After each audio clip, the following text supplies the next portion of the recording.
Friends, इस तरह के एल्जेब्रिक एक्सप्रेशन बेस्ड क्वेश्चंस काफ़ी स्टूडेंट्स को इरिटेट करते हैं और मोस्टली स्टूडेंट्स ऐसे क्वेश्चंस को एसएससी जैसे कॉम्पिटिटिव एग्जाम में छोड़ देने में ही समझदारी मानते हैं। पर आज इस वीडियो को पूरा देखने के बाद ना सिर्फ आपके मन से ऐसे क्वेश्चंस का डर हमेशा के लिए निकल जाएगा, बल्कि आप ऐसे क्वेश्चंस को चुटकियों में सॉल्व कर पाएंगे। हेलो फ्रेंड्स, आप में से जो लोग मुझे नहीं जानते, मेरा नाम नीरो है। मैं काफ़ी सालों से गवर्नमेंट कॉम्पिटिटिव एग्जाम्स की प्रिपरेशन करवा रहा हूं। मेरे स्टूडेंट्स इनकम टैक्स डिपार्टमेंट जैसे काफ़ी गवर्नमेंट डिपार्टमेंट्स में पोस्टेड हैं। अगर आप इस चैनल पे नए हैं तो ज़रूर सब्सक्राइब कीजिए और बेल आइकन को प्रेस कीजिए। तो चलिए शुरू करते हैं आज का सेशन। आज इस एल्जेब्रा के फर्स्ट पार्ट में हम पॉलिनोमियल्स टॉपिक को कवर करेंगे, क्योंकि आपका पूरा एल्जेब्रा इसी के बेस पर टिका हुआ है। इसे दो तरीके से बांटा गया है, पहला क्वाड्रेटिक और दूसरा क्यूबिक पॉलिनोमियल्स। अगर क्वाड्रेटिक इक्वेशन के एक्सप्रेशंस की बात करें तो इसकी फॉर्म कुछ इस तरह लिखी जाती है। ए मतलब coefficient of x square, b coefficient of x plus c यानी कांस्टेंट। वहीं दूसरी तरफ क्यूबिक पॉलिनोमियल को देखें तो ये इस तरह लिखी जाती है। A coefficient of x cube plus b coefficient of x square plus c coefficient of x plus d यानी कांस्टेंट। अब मान लीजिए मैं आपसे पूछूं इनमें से कैसे आप बताएंगे कि कौन सी इक्वेशन क्वाड्रेटिक है और कौन सी क्यूबिक, तो उसका जवाब ये है कि आप हमेशा इक्वेशन की हाईएस्ट डिग्री को देखेंगे। क्वाड्रेटिक में ये 2 होती हैं, वहीं क्यूबिक में ये 3। इस बात को आपने हमेशा याद रखना है, क्योंकि आगे हम जब एल्जेब्रा को डिटेल में पढ़ेंगे तब आप देखेंगे कि कैसे इस छोटी सी डिग्री वाली बात से हम बड़े से बड़े क्वेश्चंस को चुटकियों में सॉल्व कर पाएंगे। इनके एग्जाम्पल्स देख लेते हैं। क्वाड्रेटिक इक्वेशन कुछ इस तरह आप देखते हैं क्वेश्चंस में, 2x² प्लस 3x प्लस 1। और क्यूबिक के वही एग्जाम्पल ले लेते हैं जो ये वीडियो स्टार्ट होते समय आपने देखा था, x³ plus 4x square minus 11x minus 30। एक चीज़ का ध्यान आप हमेशा रखें कि क्वाड्रेटिक हो या क्यूबिक एक्सप्रेशन, x की पावर हमेशा कंसेक्यूटिव सीरीज में होते हैं। मतलब क्यूब में आप देखें तो x की पावर 3, फिर 2, फिर 1, फिर 0, और किसी भी वेरिएबल या नंबर की पावर 0 हो तो वह एक ही होता है, इसलिए इक्वेशन में उसे लिखा नहीं जाता। चलिए अब इससे रिलेटेड क्वेश्चंस देख लेते हैं। मान लीजिए ये क्वाड्रेटिक एक्सप्रेशन आपको गिवन हो और आपसे इसके फैक्टर्स या x की वैल्यू पूछी जाए, तब आप अगर इसे पूरी तरह सॉल्व करने जाएंगे तो काफ़ी टाइम वेस्ट हो सकता है, और एग्जाम में टाइम ही आपके लिए सबसे इंपॉर्टेंट चीज़ है। आपको इस इक्वेशन में कुछ नहीं करना, बस जो कांस्टेंट गिवन हो, जैसे यहाँ 28, इसके फैक्टर लेने बस, और वो होंगे 7 मल्टीप्लाई बाई 4। यानी आपको अब इन्हीं दोनों नंबर्स के बीच प्लस या माइनस करना होगा, जिससे ये कोएफिशिएंट x यानी 11 आ जाए। तो आप कहेंगे इनको प्लस कर दिया जाए तो 11 आएगा ही। बस इतना सा काम था और फैक्टर्स आपके सामने। यहाँ हमें मिला +7 और यहाँ +4।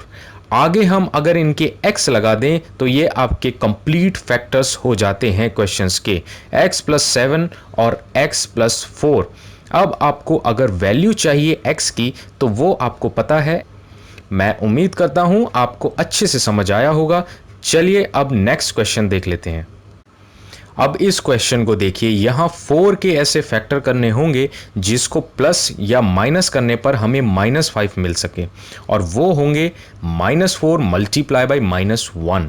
और आगे इन्हें सॉल्व करने पर हमें -5 आसानी से मिल जाएगा।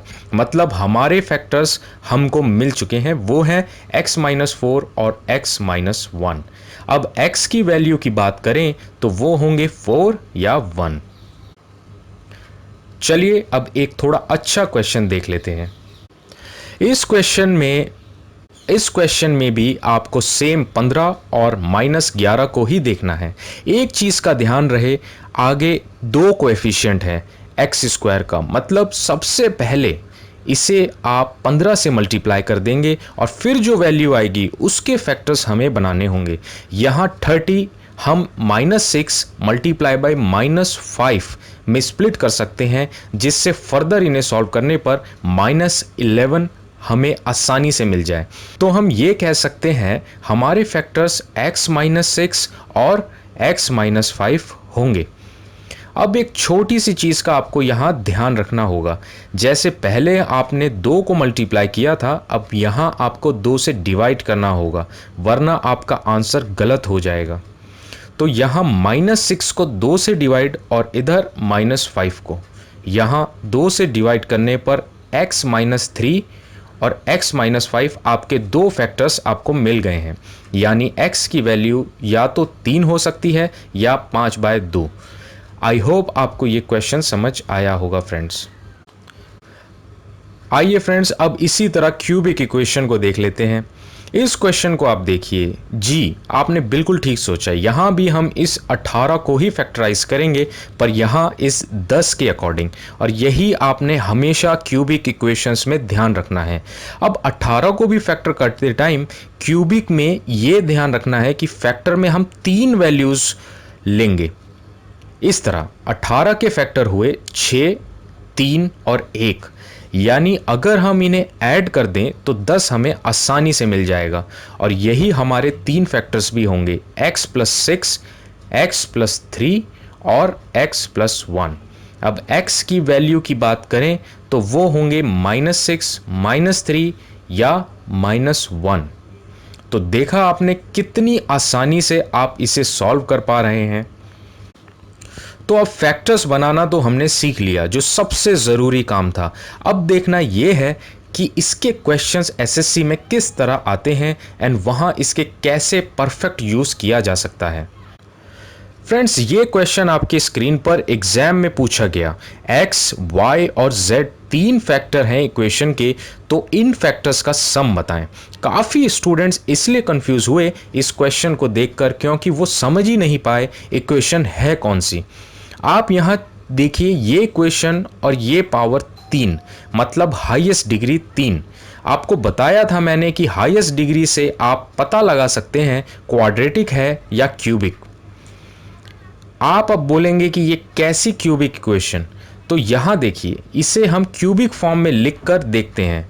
तो अब यहाँ देखा आपने, जैसे आपको मैंने बताया था कंसेक्यूटिव पावर सीरीज होती हैं हर इक्वेशन में, यहाँ भी a की पावर 3 है, 2 भी होगी, तभी आगे 1 है।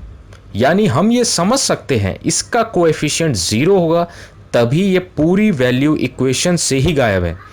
मतलब अब हमें फैक्टर 6 के ऐसे बनाने हैं कि सॉल्व करके 0 आए। तो आप कहेंगे कि -3, 2 और 1 हमें -6 देंगे, और इन्हीं को फर्दर सॉल्व भी किया जाए तो ये 0 वैल्यू देंगे। यानी हमारे फैक्टर हुए a-3, a+2 और a+1, और यही x, y and z factors हैं हमारे, जो क्वेश्चन में गिवन है। अब इन्हीं का सम यानी x + y + z हमसे क्वेश्चन में पूछा गया है। इसी के अकॉर्डिंग इनको ऐड किया जाए तो हमारे पास 3a बचता है, यानी यही हमारा आंसर है फ्रेंड्स। तो देखा आपने, हमने इस क्वेश्चन को कितनी आसानी से सॉल्व कर लिया। आगे भी आप इस चीज़ का ज़रूर ध्यान रखें। चलिए अब एक क्वेश्चन और देख लेते हैं। फ्रेंड्स, ये क्वेश्चन आपकी स्क्रीन पर, अगर इसे आप ट्रेडिशनल मेथड से सॉल्व करने जाएंगे तो काफ़ी लेंथी और कैलकुलेटिव बन सकता है। इसलिए आप मेरी एक बात हमेशा याद रखें, इस तरह के क्वेश्चन में हमेशा आप वैल्यू पुट करें और ऑप्शन से सॉल्व करें। जैसे मैं यहाँ अगर x को 1 पुट करता हूँ तो मुझे 65 मिलेगा। अब यही 65 मैंने ऑप्शंस में x की वैल्यू 1 पुट करके ढूंढना है, और यहाँ हमें मिला 81, -55, 65 और 63, यानी क्लियरली हमारा आंसर थर्ड ऑप्शन हमें मिल गया। तो आप ये चीज़ ज़रूर याद रखें, वैल्यू 0 भी आप पुट कर सकते हैं। अब मान लीजिए कभी ऐसा हो कि वैल्यू पुट करने पर 2 ऑप्शंस सेम आ रहे हैं, तब आप उन दोनों ऑप्शंस में कोई और वैल्यू पुट करके भी चेक कर सकते हैं, जिससे आसानी से करेक्ट ऑप्शन आपको मिल जाएगा। अब आप देखिए ये क्वेश्चन आपके स्क्रीन पर, जो हम अब आसानी से सॉल्व कर लेंगे। यहाँ 30 के फैक्टर्स आप ऑप्शन से देखकर करिए, आपको ज़्यादा दिमाग लगाने की भी ज़रूरत नहीं पड़ेगी। 2, 3 और 5 दिया हुआ है, मतलब यही हमारा 30 का फैक्टर हुआ। और अब इनके बीच हम प्लस या माइनस करें जिससे ये 4 आ जाए, तो आप कहेंगे 5 + 2 मतलब 7 हुआ, -3 करेंगे तो 4। और यहां हमारे फैक्टर्स x + 5, x + 2 और x - 3 ही होंगे। तो ये रहा आपका आंसर। आई होप आपको ये सेशन ज़रूर पसंद आया होगा फ्रेंड्स। आप अपनी व्यूज़ कमेंट्स में ज़रूर बताएं। अब हम मिलेंगे नेक्स्ट सेशन में अलजेब्रा के बाकी कॉन्सेप्ट्स के साथ। तब तक के लिए थैंक यू।